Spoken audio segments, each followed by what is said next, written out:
How to never misplay ever again. If you watch this video, I promise you it's going to change the way that you think about making mistakes in Magic the Gathering and making mistakes in life. So welcome in, fam. Much love, Trav here. Take a seat. It's going to be a really good one today. Pure value. I'm on my way out of the game. I'm on my way out of coaching. I'm not accepting new clients.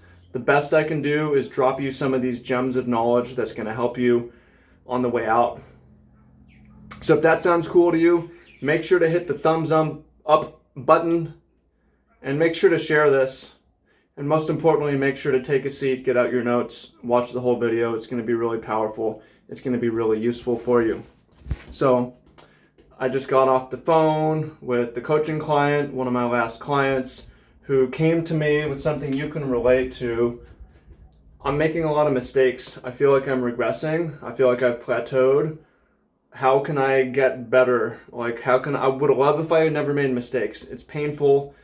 I think about it. It bothers me. I'm trying to get better. I want to be like you. I want to make fewer mistakes. So we're going to come at this from a whole new paradigm. I said, hey, why don't you just play tic-tac-toe? You can play perfect the whole time. Yeah, it's boring. Okay. So why do you play Magic? Well, it's complex, it's more complicated. So maybe you want to make mistakes. Well, yeah, maybe I do want to make mistakes. Do you want to win every time? Yeah, I want to win every time. Well, why don't you just play with like kids, play with your wife who doesn't really know how to play, and just give her a worse deck? Well, I like to have the possibility of losing. Okay, well, what if you won all the games that you played? Well, I guess I'd like that, but only if there's the possibility of losing. If you really win all the time, it's like, well, I want to play with people of equal skill, so you want to lose half the time, right? It turns out you want to lose, you want to make mistakes. Now, let's go take a stroll with me here.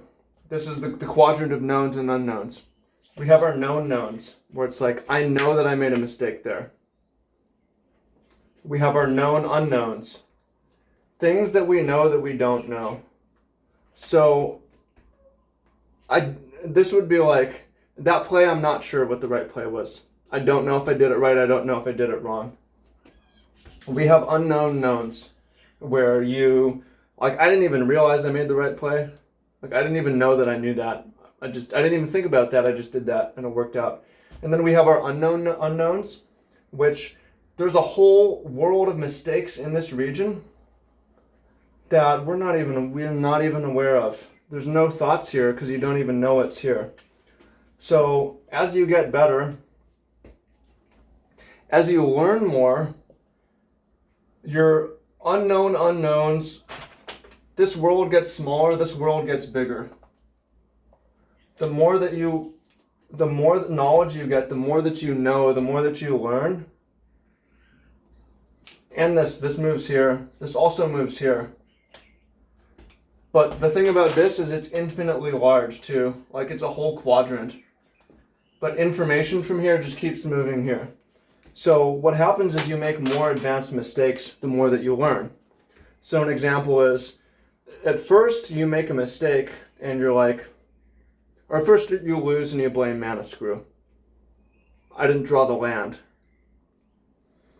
And then you realize I made the wrong play. But then you realize I kept the wrong opening hand. But then you realize I built the wrong deck. And then you realize I chose the wrong deck. And then you realize my whole preparation of the format was wrong. And then you realize I didn't sleep well enough. I didn't study diet enough. So this world of mistakes just grows. It's like, you start to know things wrong, you start to have more doubt, you start to have more things that you didn't even realize you were doing. Like this also, I guess unknown knowns also moves into these. So this starts to be more of your world, but you also you have a view into this world. So you realize, like, in order to really achieve my best, I need to like read every review. I need to watch every player play. I need to practice every format. I need to play every archetype. I need to study exercise science. I need to study diet science.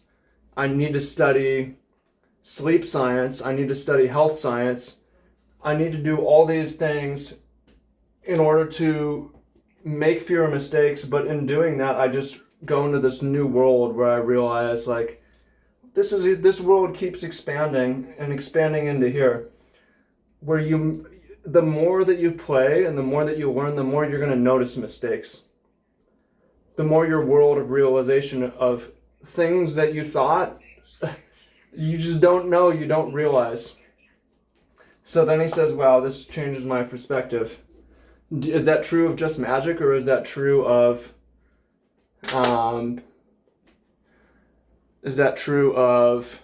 other things as well? So I told him, I know that it's true of basketball as well. So here's an example. This is going to make you realize like you don't know that much, and the more that you know, the more you realize you don't know. So you miss a shot in basketball. Why did you miss? I don't know, my aim was off, like I didn't practice. So there's a force called Magnus effect. And what Magnus effect is as the air catches these grooves, it pushes. So if you shoot with perfect backspin, the Magnus effect causes more arc, which is going to increase your accuracy, because more arc means the basket is basically bigger. But if you shoot sideways or crooked, what's going to happen? The Magnus effect is going to spin this way. So not only are you not going to get the lift, it's going to be a smaller target, but it's going to drift in the air. Now, what that means is, in baseball, the pitcher gets to grip it how he wants to grip it and throw it how he wants to throw it. But in basketball, you catch and you shoot. Most of the time, you don't have time. So how you catch it matters a lot. And how you catch it matters how the person who passed it to you. So the person who passes it to you should get you a nice seam so you can catch. And you watch the NBA, a lot of this happens. Some of the times it happens, some of the times it doesn't. But in order to throw a pass on the seams, on the money, you have to dribble, and I'm looking over here and I'm dribbling over here, right? And be aware of where the seams are. So when you pick it up, you can throw it and you can catch it, and then boom. So you all look at a lot of the best shooters, and they're shooting on the seams. But a missed shot could be because of a bad catch, because of a bad pass, because of a bad dribble, because it wasn't practiced enough. So the more that you learn, the more you realize mistakes, right? More in the basketball analogy. There's this cool interview with Iman Shumpert about playing with LeBron James. And he's saying LeBron is like on another level where he's, okay, we're playing against this team, and the defensive coordinator, I played for him in a camp, so I know, and I played with that defensive coordinator in a camp like 7 years ago, so I know they're going to run this kind of a defense on us. And Iman Shumpert's like, what? Or LeBron's like, yeah, we're going to let him shoot that from the left corner because, yes, he shoots 40% from three, but he only shoots 15% from the left corner. So we let him shoot that. So you realize, like, man, I need to be studying every player. I need to be watching all the film. I need to be studying every coach. I need to have perfect exercise science, diet science, sleep science. Need to understand travel, my own body, practice all these skills, work out and manage this while having a life and all these other distractions.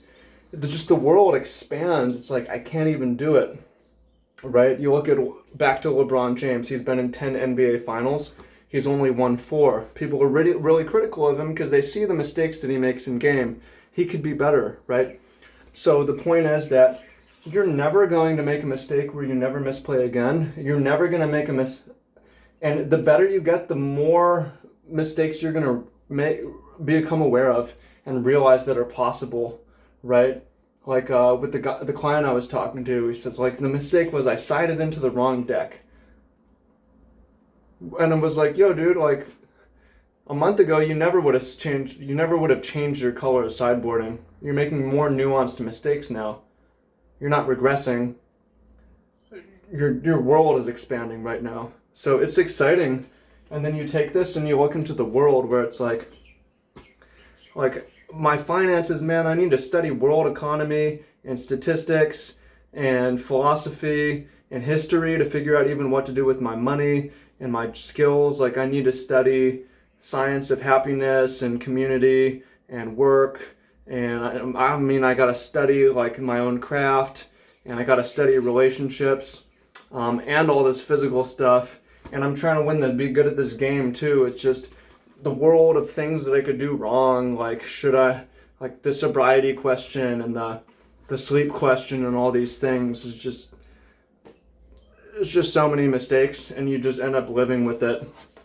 But how do you reach this nirvana where you don't care?